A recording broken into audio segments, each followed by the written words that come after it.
প্রফুল্ল রায়ের লেখা গল্প আরও একবার। গল্পটির প্রথম অংশের লিঙ্ক ডেসক্রিপশন বক্সে দেওয়া আছে। যারা গল্পটি এখনও পড়েননি বা শোনেননি তারা চাইলে লিঙ্ক ক্লিক করে প্রথম অংশটি পড়ে নিতে পারেন। মারাত্মক একটা টেনশন কেটে যায় সুশোভনের। দুশ্চিন্তা থেকে মুক্ত হয়ে একটু হাসে সে। বলে, পরিমলেরা ড্রয়িং রুমে বসে আছে, তোমার কথা জিজ্ঞাসা করছিল বলে গভীর আগ্রহে মনিকার দিকে তাকালো। সুশোভনের ইচ্ছেটা বুঝতে অসুবিধা হয় না মনিকার। খাট থেকে নামতে নামতে সে বলে, চলো আমি যাচ্ছি। একটু পরে সুশোভনের সঙ্গে ড্রয়িং রুমে এসে স্নিগ্ধ হেসে মনিকা পরিমলকে বলে, কতদিন পর আপনার সঙ্গে দেখা, কি ভালো যে লাগছে। আমাদের এখানে কিন্তু কদিন থেকে যেতে হবে। পরিমলরা যে এখানে থাকতেই এসেছে সে খবর সুশোভনের কাছে কিছুক্ষণ আগেই পেয়েছে মনিকা। তবু কথাটা যে বলল সেটা নিতান্তই আন্তরিকতা বোঝাবার জন্য। পরিমল বলল, থ্যাংক ইউ, আমরা তো সেই রকমই প্ল্যান করে এসেছি, কটা দিন হইচই করে কাটিয়ে দেওয়া যাবে। মনিকা হেসে বলল, আপনারা দুই বন্ধু গল্প করুন, আমি এর সঙ্গে একটু কথা টথা বলি। আপনাদের বিয়ের সময় সেই একবার মোটে দেখেছিলাম, তারপর যে দুবার কলকাতায় এসেছিলেন তখন আমি এলাহাবাদে বাপের বাড়িতে। বলতে বলতে সুজাতার পাশে গিয়ে বসলো মনিকা। বলল, প্রথমেই বলে রাখছি, আমি কিন্তু আপনি টাপনি বলতে পারবো না। সুজাতা হাসল। তুমি করে বললে রাগ করবে না তো? মনিকা ফের বলে, আরে না না, তুমি করেই তো বলবে। মনিকা যে এত দ্রুত আপন করে নেবে সুজাতা ভাবতে পারেনি। তাকে খুব খুশি দেখালো। বন্ধুর সঙ্গে কথা বলতে বলতে চোখের কোণ দিয়ে মনিকাকে লক্ষ্য করতে লাগলো সুশোভন। হেসে হেসে সুজাতার সঙ্গে গল্প করছে মনিকা। খুবই ইন্ট্রোভার্ট ধরনের মেয়ে সে। কোনোদিন তাকে এত উচ্ছ্বসিত হতে দেখেনি সুশোভন। যেভাবে অন্তরঙ্গ ভঙ্গিতে সুজাতার সঙ্গে সে কথা বলছে তাতে মনে হয় সুজাতা যেন তার কতকালে চেনা। মনিকার সঙ্গে তার সম্পর্কটা যে একেবারে শেষ পর্যায়ে এসে দাঁড়িয়েছে এই মুহূর্তে তাকে দেখলে কে বুঝবে। কথাবার্তার ফাঁকে ফাঁকে সতীশকে দিয়ে প্রচুর কেক, পেস্ট্রি, সন্দেশ আর চা নিয়ে নিজের হাতে সাজিয়ে সবার সামনে ধরে দিল মনিকা। তারপর বাজার থেকে কি কি আনতে হবে তার একটা লিস্ট করে তাকে পাঠিয়ে দিল। প্রায় 1.5 মাস বাদে এভাবে তাকে বাজারে পাঠালো মনিকা। এই ক সপ্তাহ সতীশ নিজে থেকে যা ইচ্ছে কিনে এনেছে বা রেঁধেছে। কিভাবে কি হচ্ছে সে সম্পর্কে একটা কথাও বলেনি মনিকা।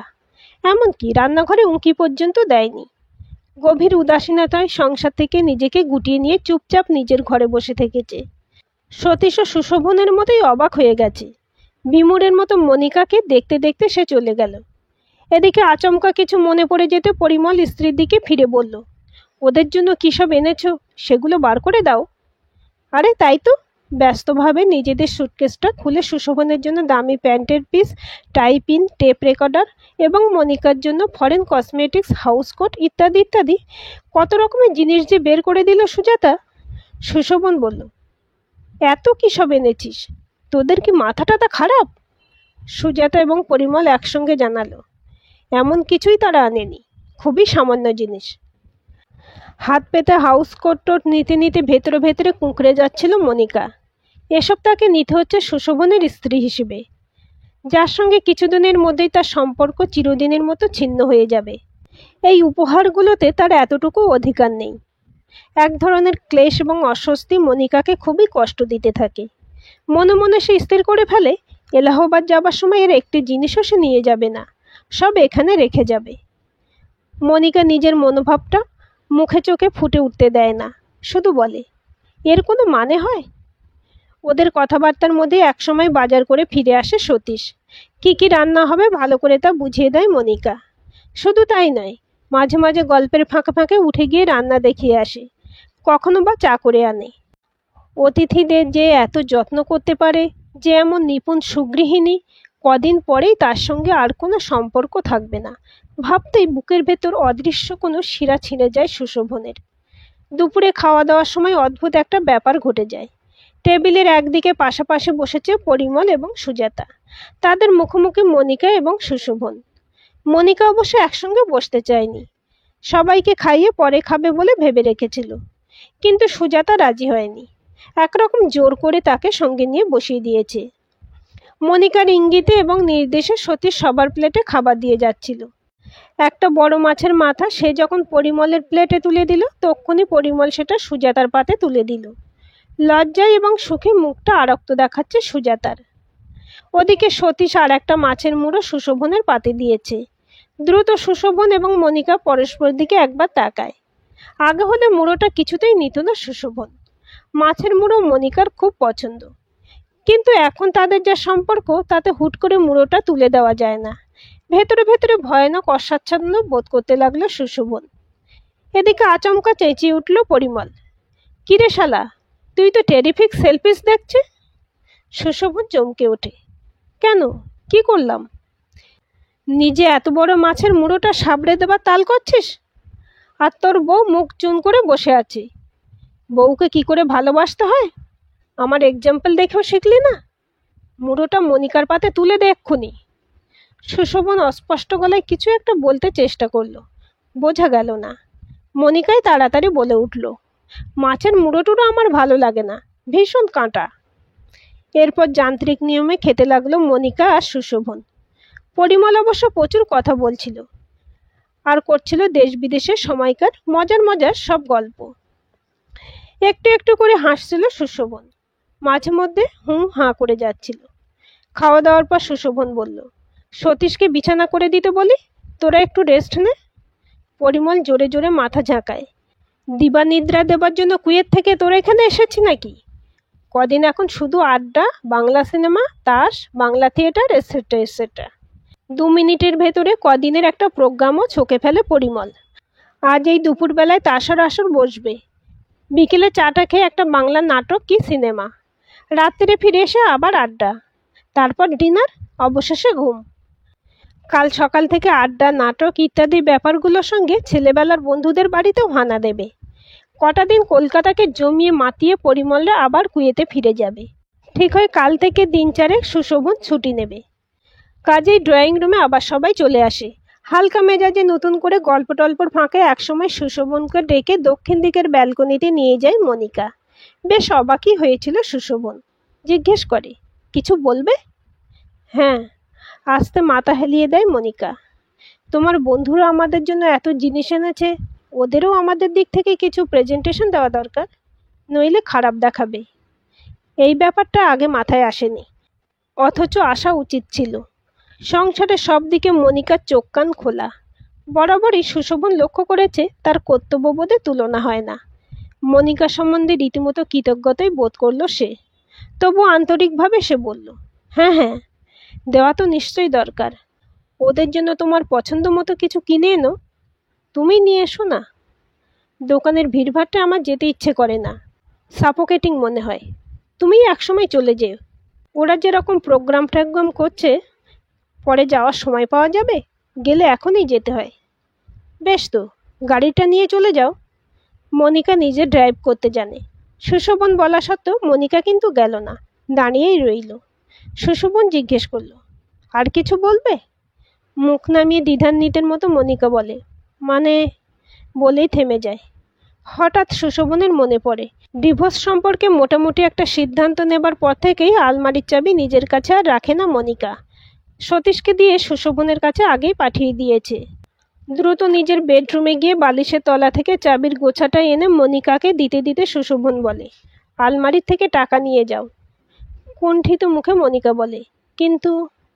বিষণ্ণ হাসে সুশোভন, স্বামী স্ত্রীর নকল রোলে যখন অভিনয় করতে নিজেই রাজি হয়েছ, তখন সামান্য খুঁতটা রাখছো কেন? ফিউচারে আমাদের যাই ঘটুক না, আমি কি তোমাকে কোনোদিন অবিশ্বাস করতে পারবো? তার কণ্ঠস্বর অদ্ভুত এক কষ্টে বুঝে আসে। মনিকা উত্তর দেয় না। চাবি নিয়ে সোজা সুশোভনের ঘরে গিয়ে আলমারি খোলে। কতকাল বাদে সে এই ঘরে ঢুকলো। একটু পর টাকা নিয়ে একাই ফ্ল্যাট থেকে বেরিয়ে গেল মনিকা। যাবার আগে পরিমলদের বলল, একটা দরকারি কাজে সে বেরোচ্ছে, ঘণ্টাখানেকের ভিতরে ফিরে আসবে। ইচ্ছে হলে পরিমলরা একটু ঘুমিয়ে নিতে পারে। পরিমল জানালো, দুপুরে ঘুমোবার অভ্যাস তার বা সুজাতার কারণ নেই। মনিকা যতক্ষণ না ফিরছে তারা সুশোভনের সঙ্গে গল্প করে কাটিয়ে দেবে। সে ফিরে এলে 4 জনে জমিয়ে তাসের আসর বসাবে। 1 ঘন্টা না, প্রায় ঘন্টা 2 বাদে সুজাতার জন্য দামি মাইশোর সিল্কের শাড়ি, নামকরা গায়কদের লং প্লেয়িং রেকর্ড, কিছু ইন্ডিয়ান পারফিউম আর পরিমলের জন্য দামি প্যান্ট এবং শার্টের পিস ইত্যাদি নিয়ে ফিরে এলো মনিকা। পরিমল প্রায় চেঁচিয়েই জুড়ে দিল, এই জন্য বেরোনো হয়েছিল? কোনো মানে হয়? সুজাতা মজা করে বলল, ওই যে আমরা কি একটু দিয়েছি, সঙ্গে সঙ্গে তার রিটার্ন দেওয়া হলো। মনিকা বলল, রিটার্ন আবার কি? সামান্য উপহার। এগুলো দেখলে আমাদের কথা মনে পড়বে। পরিমল বলল, এগুলো না দিলেও মনে পড়বে। জানি, তবু। এরপর এই নিয়ে আর কথা হয় না। পরিমল বলে, এবার তাহলে তাস নিয়ে বসা যাক। মনিকা বলে, আমার আপত্তি নেই। পুরুষ ভার্সান মহিলা খেলা হোক। সুজাতা আর আমি একদিকে, আপনার ফ্রেন্ড আর আপনি আর একদিকে। ও নো নো, জোরে জোরে প্রবল বেগে মাথা নাড়ল পরিমল। ওটা হবে না। ওই ইভস ভার্সান আদমসের কারবারে আমি নেই। সুজাতা আমার লাইফ পার্টনার। সুখে দুঃখে ভালোই মন্দই। ওই বেঙ্গলিতে কি যেন বলে, শ্মশানে রাজোদ্ধারে সবসময় ওই আমার পার্টনার থাকবে। এই তাস খেলা তো ওকে আর কারো পার্টনার হতে দেব না, বলে রগরের ভঙ্গিতে চোখ টিপল। পরিমল এবং সুজাতার মধ্যে সম্পর্কটা কতটা গভীর নতুন করে আর একবার টের পাওয়া গেল। সুশোভন একধারে এতক্ষণ চুপচাপ সিগারেট হাতে বসেছিল। কোনো এক যান্ত্রিক নিয়মেই যেন তার চোখ চলে যায় মনিকার দিকে। মনিকাও তার দিকে পলকহীন তাকিয়ে আছে। চোখাচোখি হতেই দ্রুত মুখ ফিরিয়ে নেয় মনিকা। সুশোভন টের পায় বুকের অতল থেকে ঢেউয়ের মতো কিছু একটা উঠে আসছে। একসময় খেলা শুরু হয়। পরিমলের ইচ্ছে মতোই সুজাতা তার পার্টনার হয়েছে। অগত্যা সুশোভনের পার্টনার হয়েছে মনিকা। সুজাতা ভুল তাস ফেললেই হইচই করে একটা কাণ্ড বাঁধিয়ে দিচ্ছে পরিমল, তুমিই আমাকে ডোবাবে। মনিকা খুব ভালো তাস খেলতে জানে না, সেই তার বাজে তাস ফেলে যাচ্ছে। আগেকার সম্পর্ক থাকলে পরিমলের মতোই সুশোভনও চেঁচামেচি করত, কিন্তু হার জিতের ব্যাপারে এখন তার মনোভাব একেবারে নিস্পৃহ। প্রতিদানেই তারা পরিমলদের কাছে হেরে যাচ্ছে। কিন্তু কি আর করা যাবে, জয় পরাজয় দুই তার কাছে এখন সমান। নিঃশব্দে অন্যমনস্কের মতো সে খেলে যেতে লাগলো। প্রতিদানে জিতে জিতে দারুণ মেজাজে আছে পরিমল। সে বলল, কি রে, তোর বউ তোকে ফিনিশ করে দিল? চমকে মনিকার দিকে তাকায় সুশোভন। চমকানো ভাবটা তার একার নয়, মনিকারও। দ্রুত মনিকা তার দিকে একবার তাকিয়ে চোখ নামিয়ে নিল। এক পলক কিছু ভাবল সুশোভন, তারপর বলল, আরে বাবা, খেলাটা খেলাই। এটা তো আর লাইফ অ্যান্ড ডেথের ব্যাপার নয়। তাসের খেলায় তোরা না হয় জিতলেই, এই তুচ্ছ জিনিস নিয়ে বউকে বকাবকি করতে যাওয়াটা মিনিংলেস। বলে চিন্তা টিন্তা না করেই হাতে তাসগুলো থেকে একটা বেছে টেবিলের উপর ফেললো। একটানা ঘন্টা দিয়ে খেলা চলল। তারপর সন্ধ্যের আগে আগে পরিমল বলল, অনেকক্ষণ তাস হলো, এবার চল একটু বাইরে ঘুরে আসা যাক। সুশোভন বলল, ফাইন। ঘন্টার পর ঘন্টা বসে থেকে থেকে কোমর ধরে গেছে। 10 মিনিটের ভেতরে 4 জন টপ ফ্লোর থেকে নিচে নেমে সুশোভনের গাড়িতে করে বেরিয়ে পড়ল। ময়দানের চারপাশে চক্কর দিতে দিতে হঠাৎ পরিমল বলল, অনেকদিন বাংলা নাটক দেখিনি। কলকাতায় এখন ভালো ড্রামা কি চলছে? সুশোভন বলল, ঠিক বলতে পারবো না, আমরাও অনেকদিন নাটক টাটক দেখিনি। একাডেমিতে গ্রুপ থিয়েটারগুলো রোজই নাটক করে, ওদের ড্রামায় একটা ফ্রেশ ব্যাপার থাকে, দেখবি নাকি? পরিমল বেশ উৎসাহিত হয়ে উঠল। বলল, চল না, দেখাই যাক।